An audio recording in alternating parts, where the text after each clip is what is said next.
Welcome back to the deep dive. Today, well, we're doing something pretty ambitious. We're undertaking a deep forensic analysis of revolutionary communication. And we're anchoring it with what might be the most resonant political speech of the entire 20th century. Absolutely. Martin Luther King Jr.'s I Have a Dream. It's really the perfect artifact for this kind of mission, isn't it? King's words, delivered back in '63 at the March on Washington. They weren't just, a list of demands or grievances. No, not at all. They actually gave voice to a moral revolution. It was this incredible blend of deep moral authority and just impeccable rhetorical technique. So our job today, essentially, is to try and reverse engineer those principles. We're looking for the common threads, the DNA, if you will, in inspirational rhetoric that drives that kind of profound catalytic change. Yeah, and we're pulling insights from everywhere, from the ancient masters, Aristotle, Cicero, Quintilian, and we're connecting those rules right through to, well, modern psychological insights, stuff about trust, motivation. It's all connected. It really is. We want to figure out why some ideas, whether they're about social justice, like King's, or even, a new product pitch or a philosophical argument, why do they sink into our collective consciousness? And more than that, how do they move people? Move them from just passively observing to actively engaging. Exactly. And if you, listening, want a kind of shortcut to recognizing and maybe even creating impactful, memorable ideas, well, understanding these rhetorical structures is, frankly, essential. Okay, so let's dive in. Where better to start than the classical world? Centuries before the March on Washington, the Greeks and Romans were already formalizing rhetoric, defining the orator's role. Right. Cicero, for instance, when he was talking about the nuts and bolts of speech things like inventio, finding the arguments and arrangement, how you structure it. The logical stuff. Yeah, the logical parts. He basically said, look, any reasonable person with good sense can probably figure that out, but true eloquence, that belongs only to the orator. That's a really key distinction. Eloquence isn't just speaking nicely. No, it's the power to move people. And Quintilian, the great Roman educator, he really drilled down on what foundation you need to possess that true eloquence. He wasn't about superficiality, was he? Not at all. For him, the orator couldn't just be some technician reciting talking points. He really stressed that a true orator needs deep foundational knowledge of the state, its laws, its customs, even its religion. Why was that so critical? That comprehensive knowledge. Because, think about it, if an orator is ignorant of these things, if they don't grasp the moral, legal, historical context of their argument, what happens? They have to rely on others. Exactly. They rely on others for their facts, their ethical grounding. And Quintilian's judgment here was, well, pretty scathing. He said such a speaker becomes a mere reciter of the poets. Ouch. Just repeating nice words without real understanding. Precisely. They're just relaying beautiful sentiments, maybe, but not speaking from genuine authority or a deep grasp of what's actually at stake. That superficiality just strips away the authority you need to lead something like a movement. Wow. Okay. That connects incredibly well to King. His power didn't come from reciting instructions someone gave him. Not at all. He was constantly going back to the bedrock. The Declaration of Independence, the Constitution. He took these, legal state documents and framed them as almost sacred moral texts. Yes. He established that deep foundation of American law and custom that Quintilian demanded. He spoke from this position of real authority, not just like wishful thinking. He was, as he put it, cashing a promissory note. Exactly. Operating within the framework of American law and demanding that the reality match the ideal. And this is where Aristotle comes in beautifully. He formalized those three fundamental appeals, the kinds of good that human action aims for. Right. Let's refresh those three categories. Okay, so first, you've got the advantageous. That's the practical good. What deliberative assemblies argue about, what policy benefits us most. Makes sense. Practical outcomes. Second, there's the just. This is what courts decide. Is an action legally right? Morally correct? The realm of law and ethics. But the third one, and this is crucial for the kind of catalytic rhetoric we're talking about, is the beautiful, or in Greek, to kelon. The kelon, the beautiful good. Sounds profound. It is. The beautiful good is something that's choice-worthy just for its own sake. It's the ideal, the virtuous end. It's what gets praised in speeches meant for display like eulogies, or, importantly for us, speeches designed to ignite mass movements. Okay, so how did King weave this beautiful good together with the demands for the just? Because the civil rights movement clearly needed justice and, frankly, practical advantages too. Well, The most powerful rhetoric, the kind that really fuels revolutions, has to link the practical and the necessary, the advantageous and the just, to this higher, worthy, beautiful ideal. It elevates the cause. Precisely. King didn't just demand an end to segregation because it was illegal or unjust, although he certainly did that. He painted this sweeping vision of redemption, of brotherhood, that was beautiful in its own right. Can you give an example from the speech? Think about his metaphors. He talks about rising from the dark and desolate valley of segregation to the sunlit path of racial justice. That sunlit path, that's the tokelon. It's aspirational. While the valley is the current injustice, the just claim. Exactly. He makes pursuing justice feel like reaching for something almost divine, not just fixing a legal problem. It's not merely pragmatic, it's beautiful. That distinction really sets up the bridge to more modern thinking on motivation, doesn't it? Yeah. If the ancients focused on linking the just to the beautiful. Modern theory often focuses on finding that beautiful core itself, that ultimate why. Like Simon Sinek, he points right at King, saying he had a gift because he zeroed in on why the movement was important, not just the how of changing laws. It's the perfect illustration of connecting to that beautiful ideal. Sinek's whole core insight, which is pretty universal, is that people don't buy what you do, they buy why you do it. Right, the purpose behind the action. Yes. Great leaders, great movements, they communicate from that central belief outward. They offer a purpose that goes way beyond the immediate task. If King had only talked about, I don't know, specific voting rights legislation details, Would have been important, but maybe not.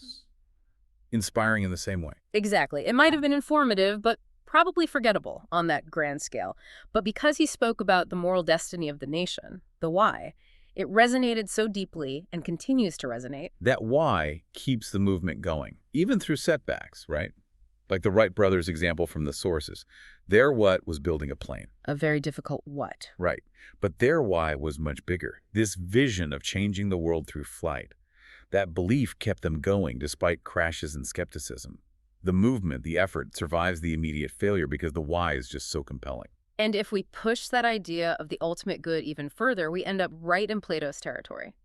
In the Gorgias, Socrates makes this argument that the true politician, the true leader, must aim at the good of the citizens. Establishing order and proportion, not just in society, but within themselves too. Yes, that internal alignment is key. But this leads to that classic Socratic paradox, doesn't it?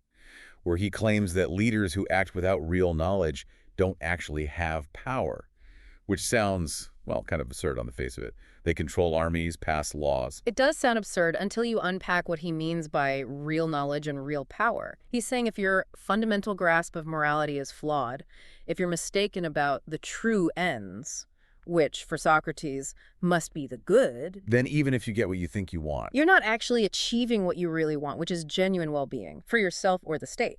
You're just chasing shadows, immediate gratification, maybe manipulating people successfully for a time. But it's not real power because it's not directed towards the true good. so that power is hollow, destined to fail or corrupt. In Socrates' view, yes, true power isn't just about effective manipulation or legislative wins. It requires that inner proportion, that moral alignment, that self-governance first. So the orator or leader who lacks knowledge of the good is, in a very deep sense, powerless, no matter their title. Powerless in terms of achieving lasting, positive change, yes. They lack the moral authority needed to genuinely persuade others to align with a truly noble cause. King, by contrast, constantly worked to align the nation's actions with its stated moral ideals. His power was rooted in this foundational moral knowledge that, frankly, even his opponents had to acknowledge on some level. Okay, that discussion of the moral foundation, the good, leads us perfectly into how you actually establish that authority in practice, especially when facing deep divisions. Right. How do you build trust and transcend conflict? Let's bring in Theodore Roosevelt here.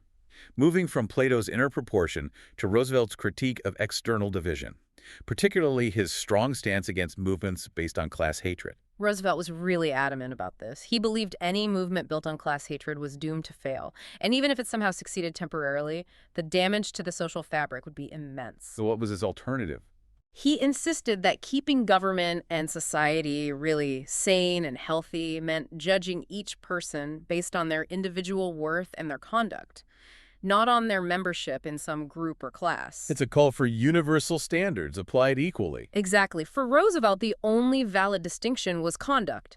Are you doing well and wisely, Or are you doing ill and foolishly? That was the measure. And you can see how vital this perspective is for understanding King's approach. Absolutely critical. King's rhetoric wasn't about seeking revenge for one oppressed group against another.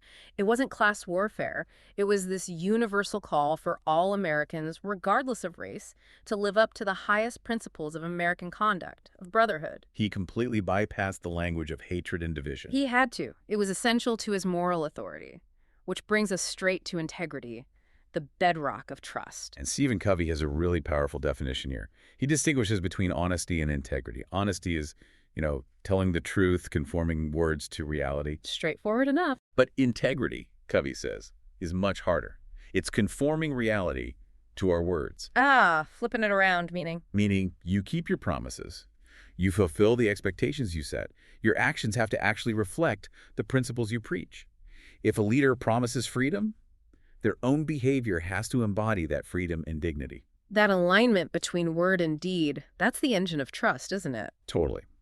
And Covey gives this simple but kind of brutal litmus test for integrity, especially relevant in movements. It's about treating everyone by the same set of principles. Okay, consistency. But here's the kicker. Most importantly, being loyal to those who are not present. Explain that one. Loyal to the absent. Think about it. If you're willing to gossip about or undermine an ally, or even a supervisor, when they're not in the room, what does the person you're talking to learn? That you'll probably do the same to them eventually. Exactly. It reveals duplicity. But if you stand up for the absent person's integrity, if you refuse to engage in that kind of talk, you demonstrate that your principles aren't just situational, they're fixed. That kind of moral clarity. Wow, that's absolutely essential if you're trying to build the massive, unwavering trust needed to lead people through dangerous times like the civil rights movement faced. But it gets complicated when we move from individual integrity to collective action, doesn't it? Especially dealing with historical wrongs. Elie Wiesel, for instance, thinking about post-World War II debates. Yes, he really pushed back against the idea of collective guilt. He felt it was deeply unjust to hold someone responsible today for what others did in the past. That's a really weighty point. And King's rhetoric had to navigate this incredibly fine line. He absolutely did. He called the nation to account for its historical collective failure, the failure to live up to the Declaration's promise. That was clear. But he didn't demand collective guilt. No, he wasn't demanding unjust guilt from individual citizens who hadn't personally inflicted harm. He was calling for repentance, for change, for redemption, not for recrimination based purely on group identity derived from the past. That distinction is crucial for keeping the moral high ground, isn't it? Seeking redemption, not revenge. Tapping into the nation's conscience requires separating the individual's potential for good from the institution's past failures. And to stand on that high ground, to make that call effectively, leaders often need to show profound vulnerability. This is where Brené Brown's research comes in. Right, she identifies vulnerability not as weakness, but as the catalyst for things like courage, compassion, connection. Exactly. People who truly believe in their own worthiness, she found, cultivate it by accepting vulnerability, not by trying to build these impenetrable walls of perfection or defensiveness. Okay, but think about the civil rights movement.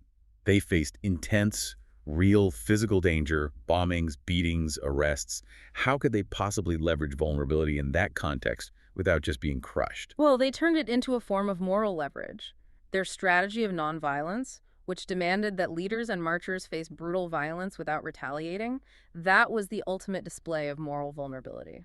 Ah, I see. It wasn't weakness. It was a demonstration of strength through vulnerability. Precisely. It forced observers, the nation, the world watching on TV, to confront the raw humanity of the oppressed and, frankly, the inhumanity of the system opposing them.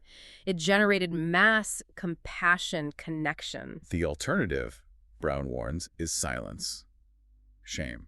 And that's dangerous. She says something like, the conversation isn't nearly as dangerous as what we're creating with our silence. Yeah, shame just corrodes everything, pushes vital issues underground, makes connection impossible. And we see the dark flip side of this authentic vulnerability in Elie Wiesel's analysis of hatred. What makes hate so seductive? According to Wiesel, it gives the hater this incredibly strong feeling that he is superior. The hater convinces themselves they possess the absolute truth. And crucially. Crucially, they need to humiliate others, to reinforce that feeling of superiority, to feel sure of themselves. Their sense of power comes from tearing others down, from external destruction. So the contrast is stark. True leadership, like King's, finds power through internal worthiness, through vulnerable courage that fosters connection. While destructive forces, the haters, seek power through forced external humiliation, creating isolation and a false sense of superiority. King, facing that hatred with dignity, just amplified his moral authority even further. Okay, so we've established the internal foundations, Yeah. the deep why, the integrity, the moral courage, the vulnerability. Now, let's shift to the external mechanics. How are these powerful ideas actually delivered to stir the soul, to get that emotional resonance? Right. The delivery itself, rhythm and style are absolutely critical here. Aristotle noticed this way back. He said, speech needs rhythm, otherwise it's just rambling, unpleasant. Not too much rhythm. Exactly. It Ah, absolutely cannot have the strict, predictable meter you find in poetry. If it does, it risks losing conviction. It sounds artificial. that's such a subtle point, but it makes sense. Too sing-songy, and it doesn't feel like a real urgent argument. And Quintilian really elaborated on this. He stressed that the rhythm can't be maintained with monotonous repetition. Same beat, over and over. And his reason why monotony kills the passion is fascinating. Yeah, he argued that if the rhythm's too perfect, too steady, it actually bores the audience.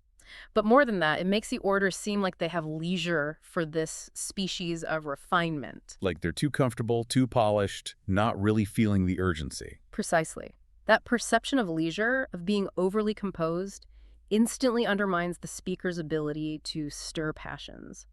The delivery has to feel necessary, urgent, appropriate to the seriousness of the moment.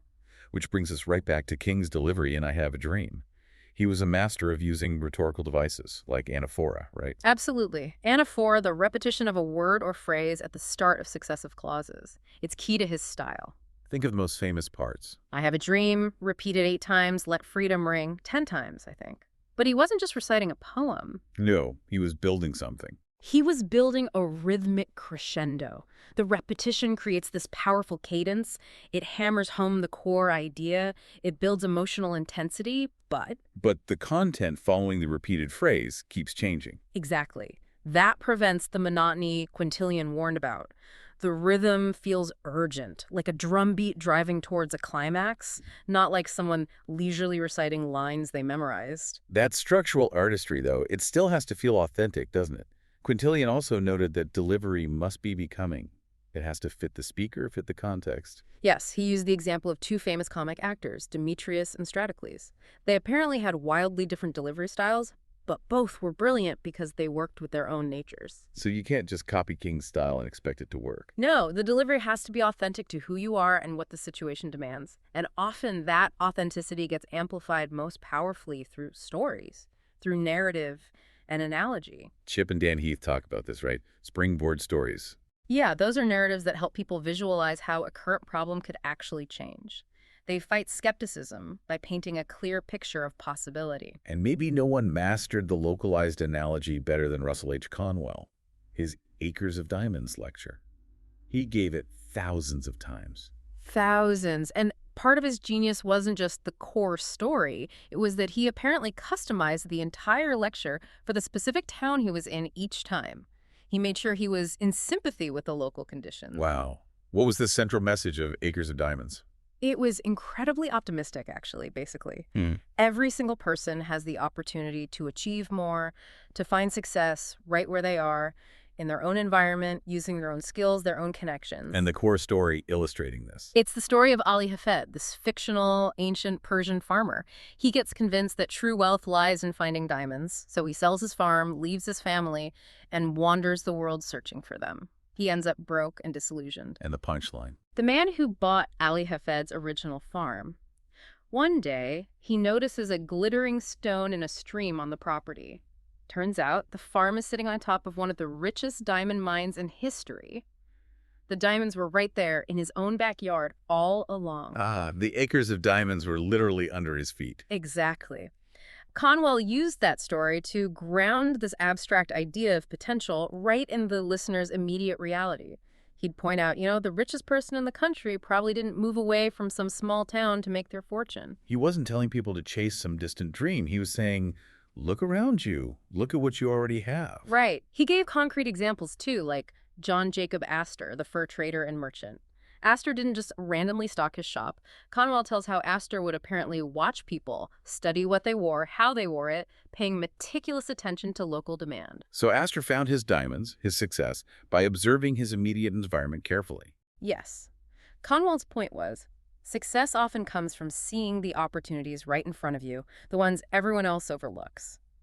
That principle is vital for any kind of persuasion. Relevance starts at home. It really fights that skepticism, that feeling of, oh, I have to completely change my circumstances, move away, get a different job to succeed. Conwell made possibility feel concrete, immediate. The riches are already here if you just have the vision to recognize them. And you see the rawest, perhaps most undeniable form of this kind of powerful, personalized testimony in the rhetoric of someone like Sojourner Truth. An incredible figure, Yeah. illiterate, formerly enslaved, yet described as having a mind of rare power. Yes, throwing out these gems of thought in her speeches. She wasn't relying on Quintilian's deep knowledge of civil law, obviously. She was relying on undeniable moral truth and her own profound lived experience. Her power came from plain language, common sense, and just drawing directly on her life story. Her argument about women's rights, for example. Devastatingly simple and powerful. She pointed out that women were paying taxes but had no vote, and she called that what it was, political slavery. Using that word slavery, that must have hit hard. Incredibly hard. It stripped away any polite, socially acceptable veneer from the issue of women's disenfranchisement. She applied a term that society explicitly taught men not to use for women in that context, forcing them to confront the moral gravity of the situation through a lens everyone understood and feared. And she capped off that argument with that amazing, unforgettable line, connecting divine power, female strength, and political action. Right. If the first woman God ever made was strong enough to turn the world upside down all alone, these women together ought to be able to turn it back and get it right side up again. And now they is asking to do it, the men better let them. Wow. Just wow. That fusion, the personal testimony, the simple yet powerful analogy, political slavery, the rhythm in her delivery, the undeniable moral authority, all delivered with just raw authenticity. That's the masterclass right there. Whether it's King grounding his arguments in the Constitution or Truth grounding hers in her own strength and experience. The power lies in translating that personal, lived reality into a universal, undeniable moral truth that resonates with others. So looking back across all these sources from Aristotle all the way to King and Truth, it really seems clear that this catalytic rhetoric, the kind that truly moves nations, is a kind of fusion art. Definitely an art form. It needs that ancient structure, that understanding of eloquence. It needs a profound, morally centered why. It demands uncompromising integrity in keeping promises and in personal conduct. And it needs a delivery style, whether it's poetic like King's sometimes was, or plain-spoken like Truth's that feels authentic, that has rhythm but not monotony. And above all, as Aristotle pointed out, it has to be aimed at that beautiful good, that tekelon. Absolutely. You know, the I Have a Dream speech at its core was grounded in this deep, abiding faith in the potential for national redemption or transformation. King took the harsh, unchangeable reality of systemic injustice. And used it as leverage. Yes. Used it to force the nation to confront its own ideals, to pursue its own greatest potential, which, interestingly, echoes ideas we find in Stoic philosophy. How so? The Stoics. Well, the Stoics taught that our true power, our true will, lies in our ability to take a negative situation, something we can't change externally, and transform our internal response to it. Turning it into a learning experience, or a chance to show virtue. Exactly. A chance to provide comfort, to endure with dignity. Seneca wrote about this: facing pain or vexation requires the same virtue as facing joy. True virtue, he thought, could shatter and overcome any external hardship by reframing our internal stance. Which brings us back to that powerful idea. The obstacle itself becomes a way forward. Precisely. King wasn't just fighting against injustice, he was using the presence of that injustice as the fuel, the necessary condition to demand the fulfillment of the American promise.